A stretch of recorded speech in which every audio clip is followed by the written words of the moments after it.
আসসালামু আলাইকুম, কেমন আছেন আপনারা? আশা করি সবাই ভালো আছেন।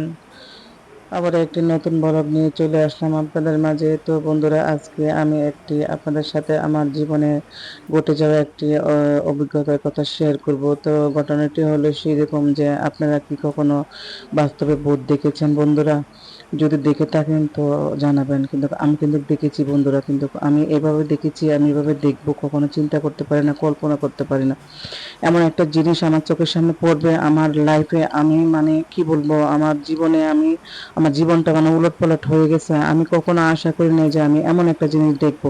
তো জিনিসটা যখন আমি দেখিয়ে ফেলেছি, কিন্তু আমি আমি মানে এখনো আমার যখন মনে পড়ে তখন আমার গাটা শিউরে ওঠে যে আমি এটা কি দেখলাম, এটা কি দেখলাম। এতদিন মানুষের মুখের গল্প শুনতাম বা সিনেমাতে দেখতাম বা অন্যান্য মানুষের মুখে শুনতাম, যাই হোক, কিন্তু আমি যে বাস্তবে দেখবো সেটা আমি কখনো আশা করিনি। কিন্তু বাস্তবে যখন দেখিয়ে ফেলেছি তাহলে আপনাদেরকে একটু বর্ণনা দিই। তো একদিন রাত 2টা বাজে, আমি ঘুমিয়েছি আমার বেডরুমে। তো আমি বাইরে থেকে দেখতেছি, আমি শোয়া থেকে দেখতেছি যে প্রচুর মানে বাইরে ভাঙচুর হচ্ছে, টিন গাছ মানে বাতাসে উড়াই ফেলে দিচ্ছে। তো আমি প্রথমে পাত্তা দিই না, আমি ভাবছি বাইরে হয়তো বৃষ্টি হচ্ছে বা বাতাস মারতেছে। তো উঠলাম, আমি উঠে দেখলাম, দেখার পরে দেখলাম যে না, কিছুই নেই। তো হঠাৎ করে আমার নজর পড়লো চোখে যে উঠানের দিকে কেউ একজন বসে আছে, যে এমন ভাবে বসে আছে যে কি বলবো, যে মানে তিন মাথা এক করে বসে থাকলে যেমন লাগে ঠিক সেই রকম তো বসে আছে। তো আমি হঠাৎ মনে করলাম যে আমাদের তো স্টোরুমে অনেক কিছু আছে এখানে, তারা আমাদের নেই। তো ভাবলাম যে কেউ হয়তো এখানে বসে আছে,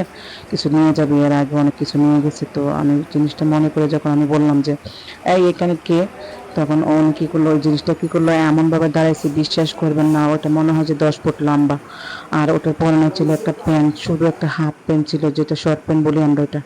তো কি বলবো বন্ধুরা, এই জিনিসটা দেখার পরে আমার জীবনের মানে গতি সবকিছু পাল্টে গেছে, যে সত্যি কিছু বলে ভূত বলতে কিছু আছে। তো আপনারা বিশ্বাস করেন আর না করেন, কারণ এই জিনিসটা যখন আমি দেখছি আমার সেদিন থেকে বুঝ হয়ে গেছে যে কি এই ধরনের কিছু আছে। তো অনেকে বিশ্বাস করবে না, তো আমি যখন দেখছি আমি এখন কেউকে বোঝাইতে পারবো না, কারণ এটা আর কোনো ব্যাখ্যা নেই। আর ব্যাখ্যা যদি থাকেও কেউ বোঝাইতে পারে না, কেউ বিশ্বাস করবে না।